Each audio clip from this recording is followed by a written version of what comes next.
everyone. Thank you so much for being here today. I am Sam. Before we begin, I would like to acknowledge the traditional custodians of the land that we're meeting on today, the Whadjuk people of the Noongar Nation. I pay my respects to elders, past and present, and extend that respect to any Aboriginal or Torres Strait Islanders here joining us today. So I'm Sam. I'm actually the Alumni Engagement Officer here at Murdoch, and I also support the Alumni Business Network. And today's session is all about selling digital products online.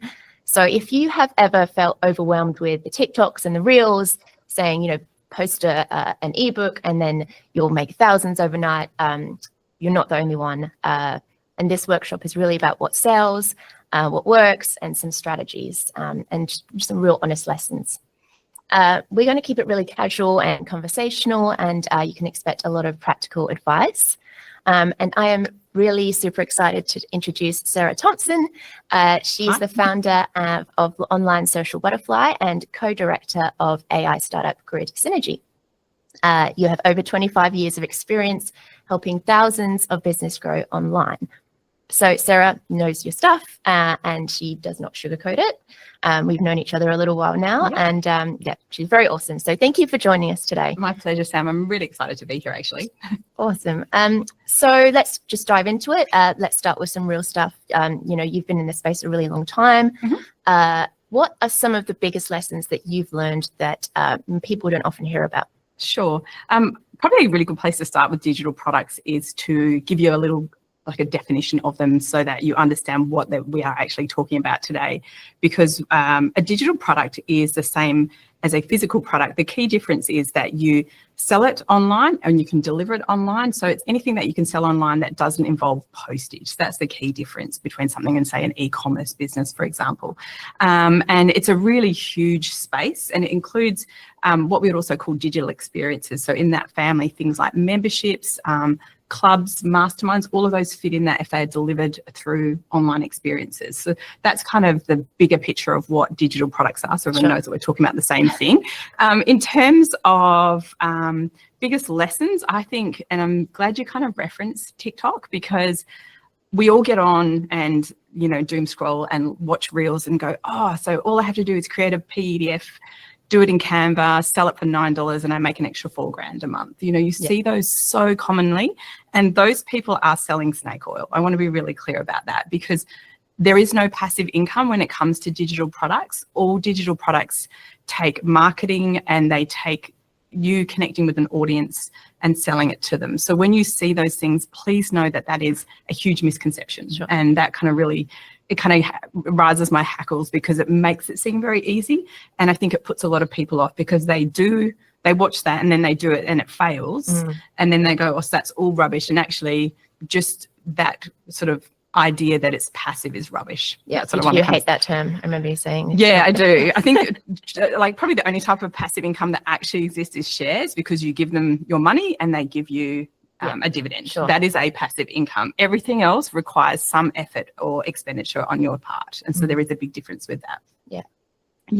I think some of the other things is that people, again, create a digital product and they don't actually give it enough time and attention for it to work. So I have people come to me and say, I created this ebook, or whatever it is they created, and I didn't sell it. And the reason they didn't sell it is because they maybe put one single post on their social media and then it didn't work, and then they just gave up. And that is really disappointing, because everything takes a whole lot of marketing engine behind it to work. And so I see that happen time and time again, that people create something and they believe it failed when actually they didn't give it enough chance. Yeah, I think a lot of people post on things like Etsy and then just assume that customers will just come to them.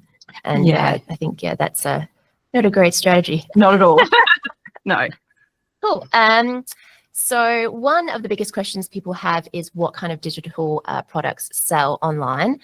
From what you've seen, what tends to do well? Oh, it's such a juicy question. And my answer would be, and it's such a, what's the word, safe answer, but it depends. And that's really true. It does depend, because it depends on your audience, and it depends what they're willing to do to learn a new skill or to kind of branch out into something. So if, for example, my business is very focused, I work with small business owners.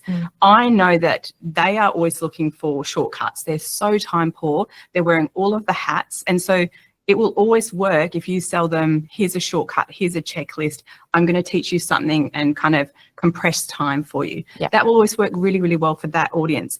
If my audience was new mums, you know, they are under a lot of pressure, they're often really exhausted.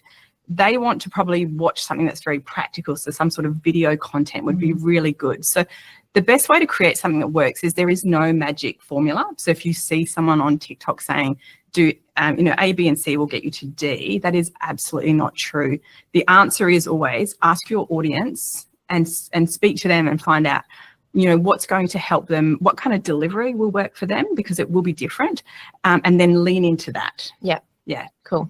And then what about niche? Like, where do people kind of find that niche? What advice would you give? I think that you would want to have a look on, you know, Google is still our friend, as much as sometimes it feels like it's been usurped by AI. A Google search will show you what exists out there. And I do have clients come to me very rarely, and they find themselves in a new niche. And that is really exciting, but it's also really difficult, because sometimes you have to persuade people this is a new concept or a new product and you need it because, and if people didn't know that they needed it, you have to do all of the marketing around that sector, not just around your product. So finding a niche is good, and existing in a niche is better, in my opinion, because you have to do less work in educating your audience around that. So there are lots of niches out there, but I would say when you're building a business, you want to love it and you want to enjoy it, because this is why we don't work for someone else. I want to do something that really lights me up. And so if you're in a space where you're like, lots of people are doing this and making lots of money, I personally don't think that should be your only motivation for doing something. You should be doing like, I love this, I really enjoy it. Like, I want to be doing this and I want to get up every morning full of energy. So if you can focus on something that you already love or are passionate about, that is a great place to start. Yeah. Better than it's all about the money. Money is important, but it's not all about that. And I suppose that kind of goes down to, you know, being the guru in that area as well, right? Like, you want to be seen as the guru for that niche, no? Oh, I'm always shy of the term guru, because like, I've been working in marketing for 30 years. So when you introduced me, I'm a double Murdoch alumni. So I got my first degree last century in marketing and commerce. And so I have all that experience. I still wouldn't call myself a marketing guru, because as soon as you put yourself up, especially here in Australia, we love a tall poppy. You put yourself, you are subject to other people saying, well, if you're a guru, why don't you know this? Or why do you do this? I would much rather be a contributor to the conversation. And my job as someone who helps people create digital products is, my job is that I'm your guide to help you on the path. I'm not ahead of you, I'm going to guide you. So I'm shy of the word expert and guru. The guide thing is very story brand. I don't know if you've heard that. I'm a big story brand. What was the book? I can't remember. Story. I think it's just a story brand, actually. Donald Miller. Yes, that's right. And I think it's called Building a Story Brand. But I use that methodology. I have a custom GPT that's designed. Cool. Did you build that? I did. Awesome. They're very easy to build. Cool. So let's say somebody has an idea for a digital product. What's the best way to figure out if people actually want to buy it before spending all that time building it? Okay. That's something I'm very guilty of. Yes. And again, that's that TikTok, build it and they will come kind of thing. I, again, would be looking at what is out there already, and don't ask. And I know this is really hard, particularly if you're, you know, maybe an employee at the moment and you're not in the space of being an entrepreneur or business owner. You will ask your mum or your partner or your friends, and they love us and they're going to tell us we're awesome. Like, my mum tells me every day she thinks I'm amazing, but she loves me. And she's not objective, and she's also not going to buy anything from me, So the worst thing you can do is ask the people in your world, what do you think of this, You need to ask the people who you think are going to buy it from you. And if you don't know who those people are, you need to go online and find them. And this is the wonder of social media, is you'll find them. You can find new mums out there. You can find Facebook groups full of them. You can find Facebook groups full of all different people. You can use a hashtag on TikTok or Insta and find your people, and then ask them and, you know, put up some market research questions like on your Insta stories, but get feedback from them. And so that's sort of one avenue, but I like also using Google and using AI to do my market research. So seeing how cluttered the market is, and even asking AI, if I create a product in this space, tell me what's already out there. And then I often ask it, what's missing? Like if I create something, correct. What can I add to that? How could I make this different, interesting, easier to deliver, a better experience? What's missing outcome from it? Yeah, okay. So I love that process. Yeah. Cool. And you were just saying before to find your people and then ask them things like, you know, through a story. But if you don't have very much of a following, how would you tackle that? You'd probably go old school and go into some Facebook groups. Okay. Yeah, because there are literally millions of Facebook groups, and there are groups dedicated to every single niche that exists on the planet. Do you know what I mean? Yes, like if you're into crocheting pom-poms, there is a group that does that. So you'll find your people in there. And most groups, whilst they often don't allow business advertising or promotions, they will allow you to do sort of research style questions. Cool. And the great thing about groups is they're a safe space, and people will be quite blunt, which can feel hurtful. If you're like, I love this idea, it's really great. But if people say, I wouldn't buy that, listen to them and pay attention to that. Don't kind of go blindly forward and think, I'm really wedded and committed to this. You know, take that feedback and put it out there and sort of adapt and evolve as you're going. Yeah, absolutely. Yeah, I think your very first product or idea is never going to be the one that you end up selling, right? I know my first digital product was actually quite a few years ago when I was more in the social media space, and people would always ask, and I used to always post, and like it's different now, like there's a website that has, you know, the days of the year, like there's a apple cider vinegar day. There's a day for everything now, isn't there? And so there's a website that literally has days of the year. Like it's that easy to find that. And previously you used to have to go out and find that information. And I used to post quite often on my socials saying, oh, did you know today is, I don't know, whatever, International Apple Pie Day. Got apples on my brain. So I actually created like a Word document, and it took me, I reckon, 3 days to build it. I put in like all of the Australian school holidays, I put all the public holidays, and then I put loads of those fun days, and I was like, people are gonna love this. It's gonna go so well. And I think I sold like 5 at $19. So if you know the minimum wage in Australia, that is not it. Yes. At least you sold some though. Correct. And it didn't deter me from keeping going with digital products, even though that one monumentally failed. And then do you have anything like when you sell your digital products, like a feedback thing at the end? Or asking for how your products could be better? I often do with my courses. So at the end, when people have completed it, I ask them for feedback. Sure. A lot of the things that I have created are on the back of the fact that I'm a really experienced trainer. And so quite often I have done like a workshop for many years face-to-face. So I've honed my delivery. I know how things land, and I know where people get caught. Like that's the beauty of face-to-face training in particular. You can look into a room and you can see light bulbs going off, or you can see people going, oh, I don't get that. So when I'm creating courses, I feel like I'm probably a little ahead of the curve in that respect. But when I'm delivering something where I want them to have a quick transformation, I will often deliver it as a live round. So maybe I'll do it over a few weeks. And the reason that I do that is because I want to see how do people get on with what it is that I'm showing them. Yeah, that's a great strategy. Yeah. So you'll obviously do it face to face, learn from that, or online, and then learn from that, and then tweak, and then just as online. And this is where you have to have that, you have to be very robust, I think, as an entrepreneur generally, but you have to be really robust in that you don't always get it right, and that sometimes you maybe know a topic really well, and when you explain it or whatever you gave as a tool or an extra resource didn't land. And that's okay, because when you get the feedback, your job is to improve it and make it better. And so I've got a program I created this year, and I was talking about it before we started, teaching people how to create a low ticket digital product. And I knew that it was great, and I thought, no, I'm going to deliver this as a live round over 5 days. And at the end, the feedback was so good, and I was like, I nailed it. But that's on the back of many years of trying and learning and doing things that don't nail it. So I knew then that I'd created something that was really good and that could then be delivered as an evergreen where people could go and do it themselves, because I knew that everything I put in there was easy to understand and execute. Sure. Yeah, awesome. Well, I would just like to just remind everyone that if they need to or want to ask a question, there's a little Q&A on the right side of your screen. So please feel free to ask questions, and I'll ask them as we carry on. What is your advice for setting a price? Because I feel like that trips up a lot of people. Sometimes they think, oh, it needs to be cheaper, but then other people will say the cheaper it is, the less valuable it seems.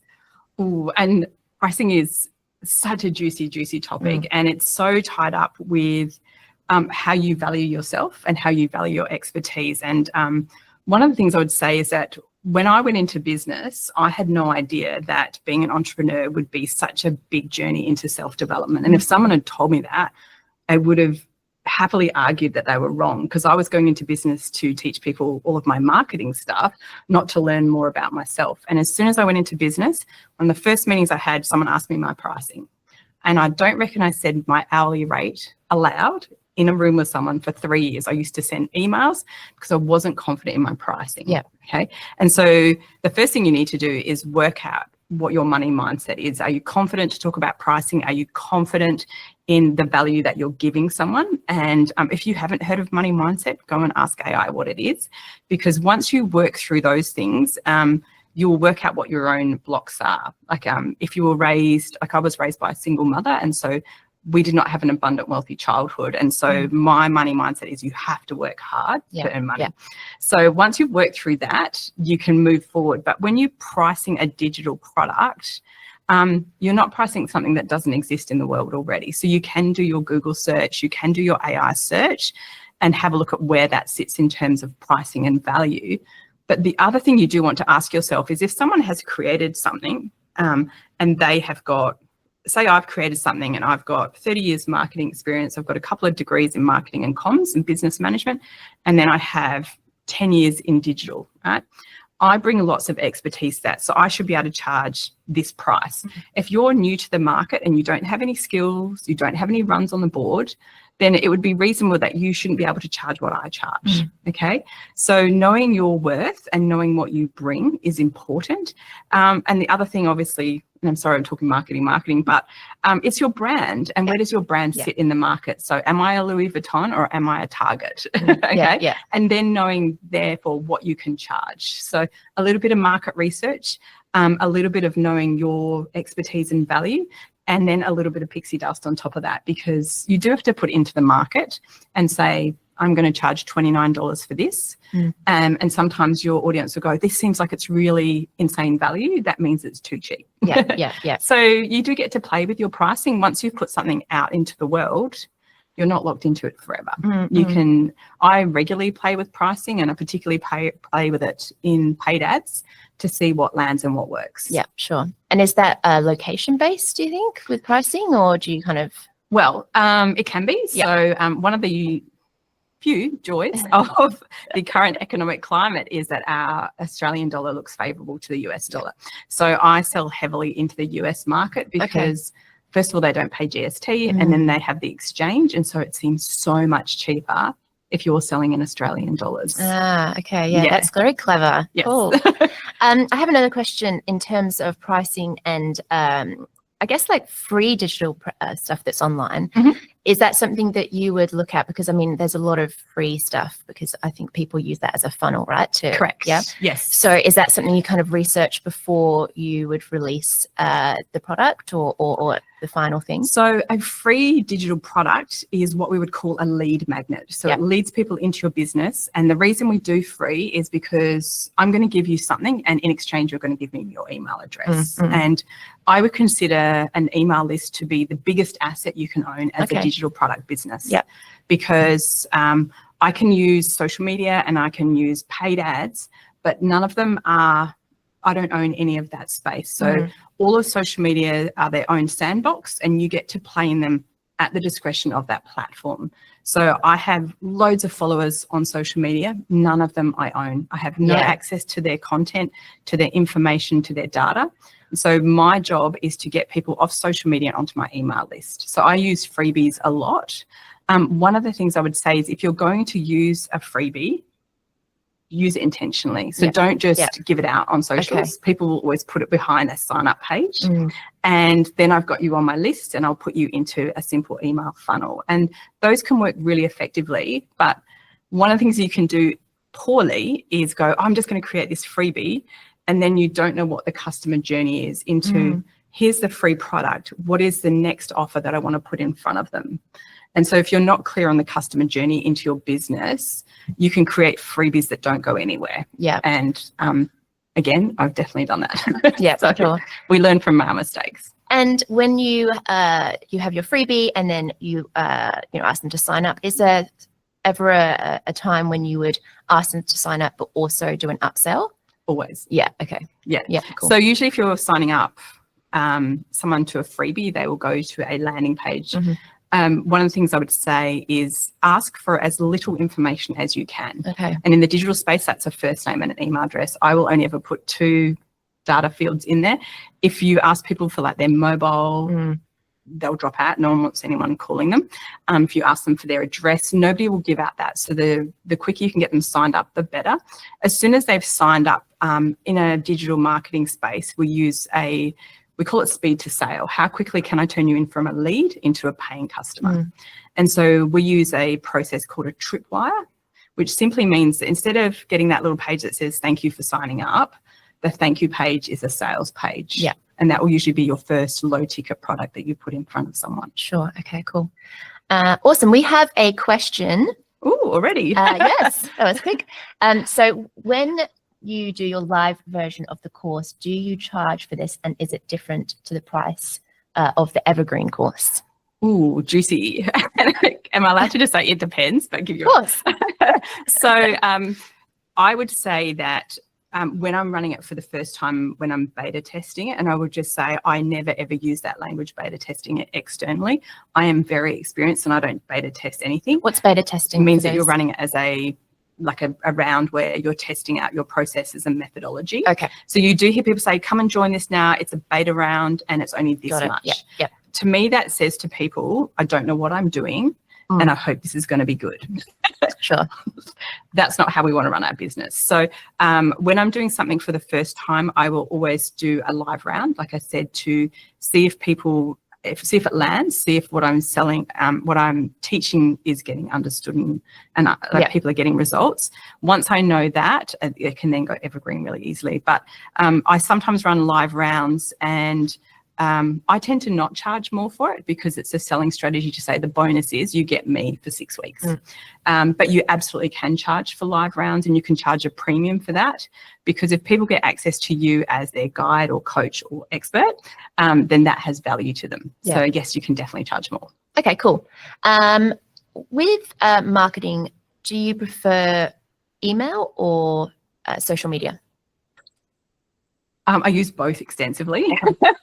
Do I have a favorite child? Definitely email. Yeah. Okay. Every day of the week. Definitely the one at the moment from what I've heard. Yeah. Yes. And really interestingly, despite the fact that we live in a very much a global community, here in Australia, we're much more conservative with email marketing. I'd say the most conservative is the EU. They have very strict laws around email marketing, particularly with lead magnet list building laws. They're very prohibitive. So you should know about that, I'm assuming, if you're marketing. Yeah. Okay. So I don't run any ads in the EU, which includes the UK, even though it's not part of it, because the laws there prohibit you from signing up someone to your email list with a freebie. Interesting. I have to get your consent to do that. I have Yeah. to get your express consent, not implied consent. So in Okay. Australia, we're a bit of the Wild West. So we can use lead magnets. We don't have a requirement for double opt-in. Yeah. It's really, really simple. America, even more so. So email will always be my favorite because I own my list and it's my intellectual property. Social media, I do use a lot and I do use paid ads. But I'm very aware that my goal is to get you onto my list. That's what I'm using it for. Yeah. Okay, cool. And for people who maybe wouldn't have the budget to do the social media ads, what would you recommend? Organic social. Yeah. Every day. Yeah. Okay. So when it comes to marketing in your business, and because I've been in that sort of watched that social explode over the last decade, social media requires you to invest, whether it's time or money, you have to invest in it. So if you don't have the money for paid ads and you only can do organic content, you need to commit time to learning how to create content, learning how to use tools like Canva, learning how to maybe use AI to create those great hooks and things like that. So you have to invest time and energy, or you can throw money at ads. But both of them require an investment from you. Sure. And do you find that the paid ads or the organic are better leads? I think both do a really good job, as long as you kind of, like, if you have built your socials so that the people who are following you are your ideal customer. Yeah. So if you know who those are and you actively pursue those for your followers, like I know that my social media is full of small business owners, and that's who I predominantly work with. If I suddenly changed tax and wanted to work with new mums, that social account has no value to me. I guess the great thing about paid ads is, rightly or wrongly, all of the platforms collect all of our data. And so I can really effectively target, like if I was running a workshop right here in Fremantle and I wanted to target new people who are new into business, I could pretty easily find them using paid ads. Yeah, okay, cool. We have another question. Can you recommend a platform or software to test your freebie to obtain the prospect's email address? Oh, yes. So one of the things I did want to say is that please be aware in the online space, people like me who are, I'm going to use the word experts, let's say experts in digital products, will often be affiliates for software. And so if you don't know what that means, it means that I will say, oh, you should definitely use Kajabi. Here's my link. Okay. And so I will then get paid a commission probably every month as long as you are using that software. Yeah. So people like me have a vested interest in recommending software that's often completely overspec'd for what it is that you need to do. So I'm a bit of a lover of quick and dirty, and particularly if you're going with a free product or a low ticket where we want you to start making money straight away. So my preference is to use software that is inexpensive or free. And so we have tools like Canva where you can build a website for free in Canva. It will host it for you for free. Your payment processors, obviously your key ones are Stripe and PayPal. So if you're taking payment, you need to be using one of them, and you will pay a fee. All of us pay fees. And then if you're going to be, let's say, getting people to sign up and doing an email funnel to them, my favorite software is MailerLite, which is, so quite a few years ago, MailChimp was where it's at. They have reimagined their interface. It's not that great. It's quite expensive. MailerLite lets you use landing pages, websites. What is it? Mailer, so M-A-I-L-E-R, L-I-T, MailerLite. Okay. I know, made up words. So that would probably be, I would say MailerLite, you could like build and sell a low ticket or free product using just a tool like that. You do not need any expensive software. Sure. When you say low ticket, what does that mean? Usually under $100. Okay, cool. Yeah. And then how much, when you are building, would you say that you have more of the low ticket or more of the high ticket? As in when you're starting? Yeah. It depends what your vision is for your business and where you want it to go. But realistically, let's say I just met you, Sam, and I was like, oh, you seem to be really great in comms, for example, and you're going to teach me how I can write a comms strategy. If I've just met you at an event and I'm talking to you and I message you and say, hey, do you do comms strategy? And you're like, yep. And you give me a quote and it's 10K, which is a very reasonable price. It would be very hard for you to convert me because I don't know you and I don't know what your skill is. So it is much easier to put people on a customer ascension model or a customer journey from free to low ticket to high ticket. Yeah, got it. And that's a very tested process. And look, people will do weird things and they see you online, maybe they've been following you for a while and then they suddenly go and spend $5,000 on coaching with you. But mostly they want to dip their toe in, try you out, and that will usually be a low ticket offering. Yeah, so I love low tickets to start with because people can test you out and go, we can be Vegemite, like people can go, oh, that's Sarah, she speaks so fast. I didn't like any of her delivery, I didn't like her, that's fine. But then they've been able to test you out without throwing thousands at you. Yeah, that makes sense. And it's very comfortable. Sure. So I suppose how quickly from low ticket to medium and high do you have to kind of target them after they've finished one of the customer journey steps? Depends how long it takes them to get through your low ticket offer. Right. Okay. So if I create, let's pretend we're in comms, like you're in comms, and you're going to create a checklist on everything that you need to create a communication strategy. And that checklist is 1 page and it's absolutely stellar. You've shown me that you completely understand the topic, that you can shortcut the process for me, and I've instantly gone, they know what they're doing. And that's going to take me 5 minutes to get through that checklist. Okay. So it depends how long it takes them to get through your free or low ticket offer as to how quickly you can move them through your business. Because if it's sign me up and it's an 8-week course, I'm not going to know your value until I'm deep into it. Yeah, sure. Okay. But once they've finished, is it kind of like you can see that they finished and then a quick email, or do you wait a couple of days for them to digest? Oh, no, I'm jumping on you when you're excited. Yeah, okay. I'm like, cool. Quick as possible. Yeah. Excellent. All right. So let's talk tech. What tools or platforms have made things easier for you or your clients when it comes to creating and selling digital products? I guess AI would be obviously the biggest Absolutely one. AI. But don't be over reliant on AI. Do trust your expertise and some of your intuition as to how people would like to learn. And I think that we're still understanding AI, and some of it's a bit samey. So be mindful of that. In terms of technology, it has changed so much, and it is so much easier now to create digital products. So tools like Canva are amazing because you can create amazing professional looking documents, PDFs, ebooks that I have no design skills and my stuff still looks great. Yeah. Okay. So you definitely need to understand a tool like Canva. Something for email marketing. So like I said, MailerLite is a great option. In my business, I'm delivering things. I'll often use YouTube, and I'll have content unlisted on YouTube.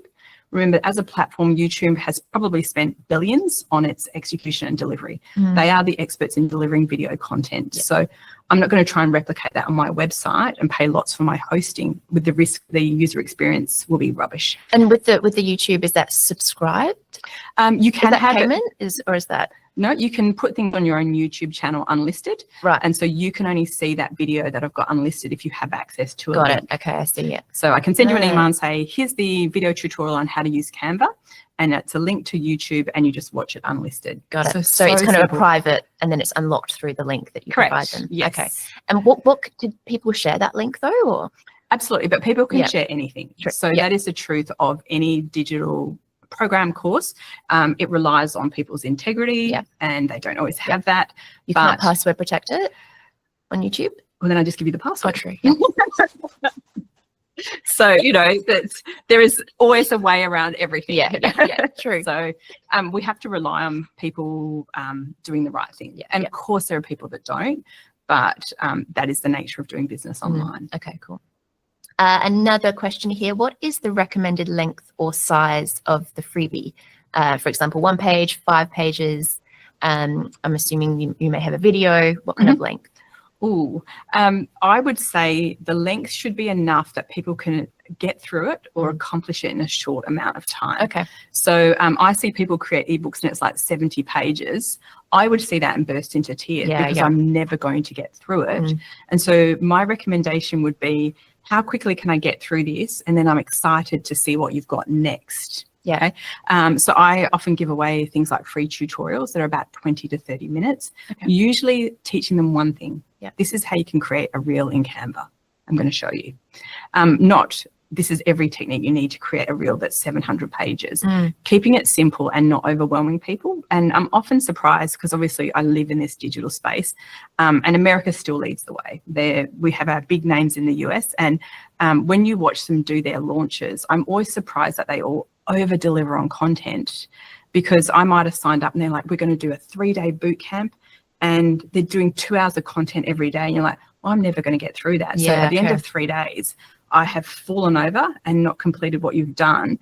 And I've then gone, well, I'm not buying your course because clearly I'm not going to be able to get through it.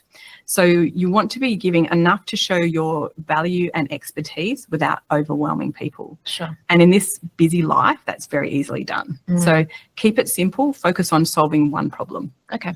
I've noticed in those kind of freebie things, especially on videos, there's a very long intro to who they are. And a lot of the time, for me as well, like I'll just go, I can't be bothered, or I'll just skip forward through it. Yes. And it's kind of annoying, frustrating. So what would be your kind of framework, I guess, in terms of the storyboard, I guess?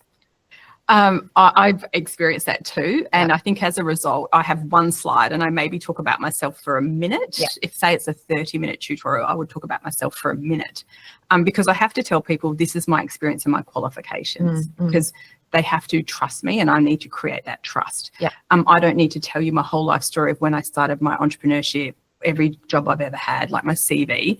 I find that irritating as well, but I'm a very quick mover. So I understand why people are doing that, but I kind of tune out, particularly when people go, I started my business for my babies and here's my 17 children and here's 100 photos of them from one to, it's excruciating. And I often do my marketing based on how I respond to things. So if I find it annoying, you won't see it in my marketing. But I get that there's like you say, that story brand methodology behind it, but I think it's more unappealing.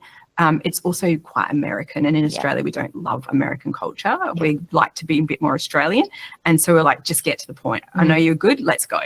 Sure. Okay. And then how do you keep up with trends, and is there any I guess website or resources that you look at? No, you don't need to do that anymore. You can use AI. So if you're using a tool like ChatGPT, you can set a task on it so I have a task set in my ChatGPT account. And it emails me every day a summary of what's happening in AI in the news today. And it links to some of the key articles, which I find really helpful. So you build these? Oh, no, that's just a task in ChatGPT. Oh, okay. And you can ask it to email you? Yeah. So it does a little summary for you each day. Sure. I use a website called SourceBottle, SOURCE, SourceBottle, and it has on that website all of the free PR opportunities that exist. So someone's looking for a speaker to come and talk on entrepreneurship. So I might have flagged those keywords and it will send me an email summary, but it's still long and boring to read through. So you can set a task in your ChatGPT to say, go to SourceBottle.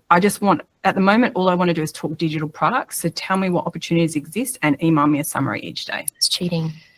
I know, but I have to wait. So getting the AI to, if you haven't used task functions, go to YouTube and watch someone's video on it because the ability to get those summaries sent to you. So it's like prompt engineering, right? I don't even think it's that. No? It's even more basic than that. It's saying, do this and send me a summary. And this is how I kind of keep up with what's going on in the world because I don't have the bandwidth to sit online all day. I have to run a company. And so those summaries help me. Particularly in social media, there are a couple of great websites that do really good blogs. They have really good contributors. Social Media Marketing World is a really great website for that. But your job is to find out the reputable sources and to go to those. But if you don't know, then you can ask AI. Yeah. Okay. And what about the different platforms? Because, I'm assuming you don't want to be on all of them, LinkedIn, TikTok, Facebook, I don't want Instagram. To be on any of them. How do you choose which are the right ones? And then also, what would be your recommended amount of content, like once daily? Like a lot of people say, you have to post daily at least 2 times. And some people say it's not about how much you post, it's about the quality.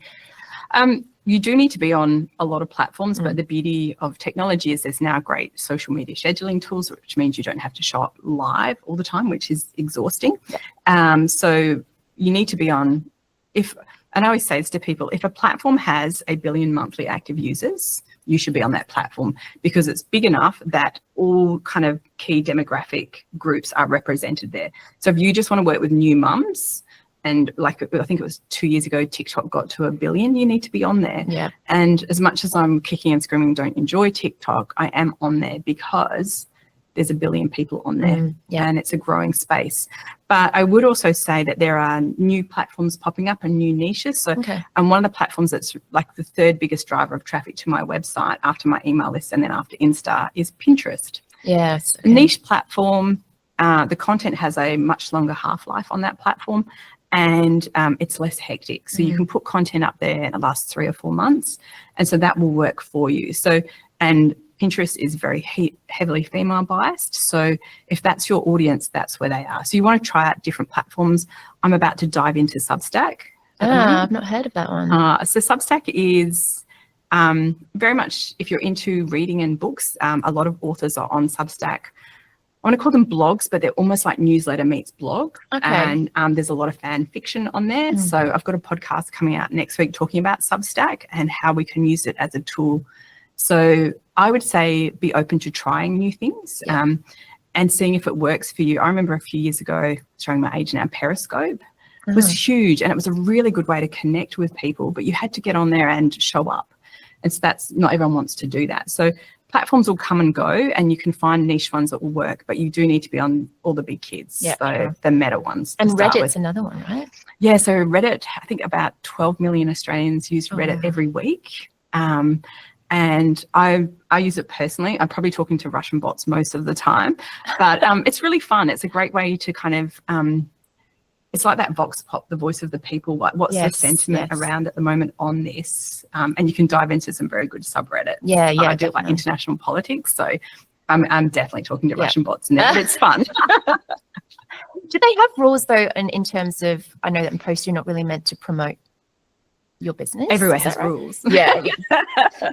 Depends how, flexible we are on those. But, if someone says, I'm looking for someone to teach me how to build a digital product, I'm going to put my business in there, and I'm going to put a link to a course that I have. Yeah. But I can't go, does anyone want to know this? I can respond, but I can't. I see. I can't go first. Yeah. Okay. That makes sense. Yes. Okay, cool. So we are going to open up to you guys. So if you have any questions, like I said, just put it into the Q&A on the right. I have a couple here already. We have, I really struggle with marketing and reaching out to expand my network. Are there any materials or books, content you would recommend that provide tips on this space? Great question. Oh, yes. And we did talk about Donald Miller's Story Brand book. Yep. I love that book. If you don't want to read it, get ChatGPT to do a summary for you.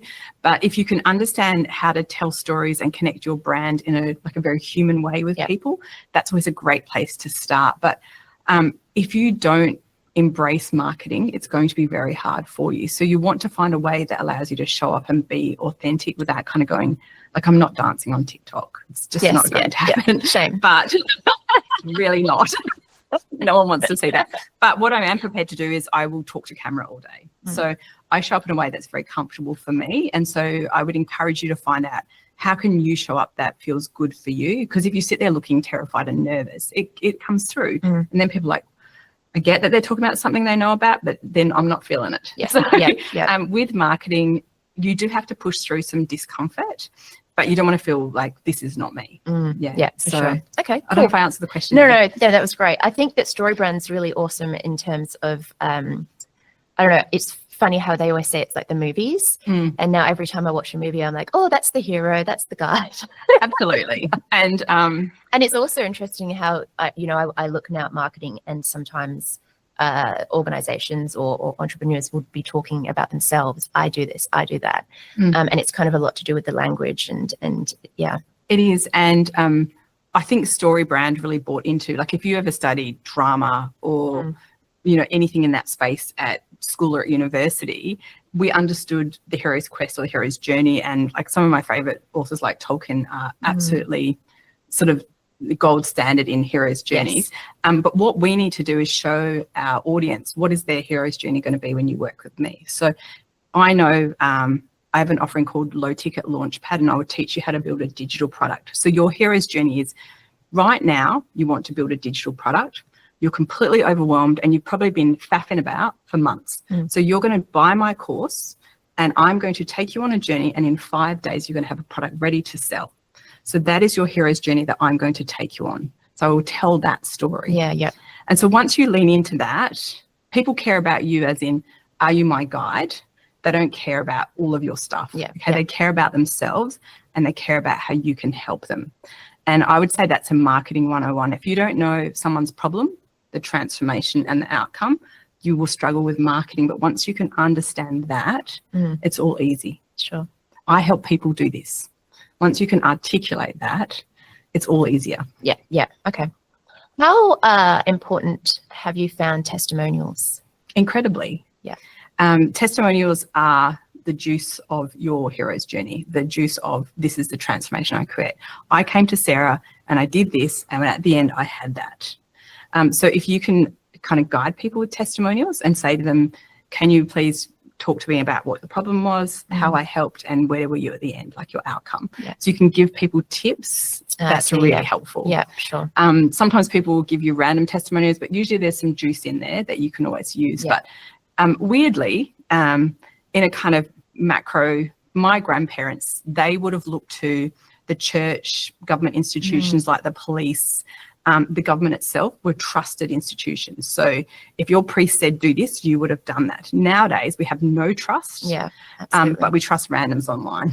Yes. And so we still do have a lot of faith in Google reviews, and they still carry weight and legitimacy. So they're still important. Okay. And how have you found to use testimonials? What's like the best strategy that you found? Everywhere. Put them everywhere. Yeah. Okay. Yeah. Okay. And it's still, like, having been in business for a long time, I'm still super awkward when I go, I'm great at this. Yeah. It feels weird, okay? But I can happily put up a testimonial that says Sarah is great. Yeah, okay? yeah, sure. So they allow you to talk about yourself in ways that would probably feel very unnatural. So I use them everywhere. I use them on my socials. I have them embedded on my website, and every sales page that I have will have a testimonial on Yeah, it. okay. And if it's a new thing that I have created, I don't have a testimonial saying someone did this course because nobody's done it, but I have testimonials that say Sarah is an amazing teacher or she makes concepts easy to understand. So I pulled that part of the testimonial out to go on that sales page. Yeah, okay. So you can be clever. And if you don't have testimonials, how would you build truth? Or trust, sorry, not truth. You can talk about your own first-hand experience. So I created this because I want to help you with this journey, okay? And but I often encourage people when you're starting out in a business, please give it away to people in exchange for a testimonial. Yeah, okay. Because then you can put it on there front and center, and then you have that social proof. And I know that you can make testimonials up, and I know that you can pay for Google reviews, but I still believe that they have value. Yeah, sure. Okay. You can pay for Google reviews. Yes. Oh my God. Sam, what are you doing? Where do we do that? No. Just Google it. It won't take you long. Okay, so this question is not digital marketing specific, but do you have advice for how to expand e-commerce business, particularly how to expand the reach? I do work with e-commerce businesses, and I would say it's an incredibly hard space to play in. Okay, interesting. Mainly because platforms like Amazon are so dominant and very hard to get cut through. And often we build an e-commerce because we're like, oh, you can just build this and you can drop ship it and you'll make money and it's happy days. And mostly people don't realize that an e-commerce business does not have the benefits of a bricks and mortar where someone will walk past and see you. So you have to create traffic. And so there are two ways to create traffic, organic and paid. And if you're not using both of those in your e-commerce business, you're probably going to limp along. Yeah. Okay. Yeah. Yeah. Okay. What's some of the risks? I mean, do you have anything that's not digital and is more physical, or? I don't have physical products, but obviously I'm a service-based business. Yes, I do coaching and things like and that. you've never done any physical products? No. Look, I sell, sometimes I sell things like I have some branded keep cups. Yeah. Okay. And I sell some printed planners, Sure. but I already have an audience to buy them. So I don't print 5,000, I print 50 that I know I can sell. Yeah. And there's print to like per Print order, on demand. isn't it? Yes, that's right. So Amazon do a print on demand, and you can hook up with a great printer that will do it for you. Okay. But I think one of the reasons why people are attracted to, coming back to that question, digital products is because the risk is very low. Yes. Like it's a low. I was going to ask what the risks were in terms of physical. In terms of physical products, there's often a huge risk. It's particularly if you're buying a product to sell, you have to invest a huge amount of capital in that, which is why drop shipping is so appealing. And then you have to store it, and then you have to distribute it. So having a physical product is a very different proposition to having a service-based business or a digital product business. Sure. Because all I will lose, if I create like a dud digital product, all I've done is lost time. Yeah. Sure. And I guess the kind of refunds and all that kind of thing can get messy with physical and. Oh, absolutely. It can get messy with digital products as well. So you want to be really across the legalities. So make sure you've got good terms and conditions. You have it in your FAQs, what your refund policy is. So I have a no refunds policy on digital products. Okay. Because makes sense. I know my worth and I know what I create. And if you access it and download it and then ask for a refund, Yes. you've got it. Yeah. So, but other people do give money back guarantees. Again, you get to decide that. Sure. I have one last question. With subscriptions or with an actual, just the product itself, which do you find better or same, or what's pros and cons for each? Subscriptions, or they're often called monthly recurring revenue, are very popular because they create a baseline income in your business. And so every month people will pay you $9.90 and you have 20 people paying that. So before you get started every month, you know you have money coming in. So recurring revenues, which are things like memberships and masterminds, are always very appealing. But you have to give value, otherwise people will try it out, and then you have to be recruiting all the time. But I have 3 membership subscription offerings in my business. I have very low attrition out because I make sure you do things well, like you let people know when their next payment's coming up, you let them know what they're going to get in terms of value so that they know I'm staying in here because I want that value. So they're not as simple as they seem, because people still get salty when a payment comes out.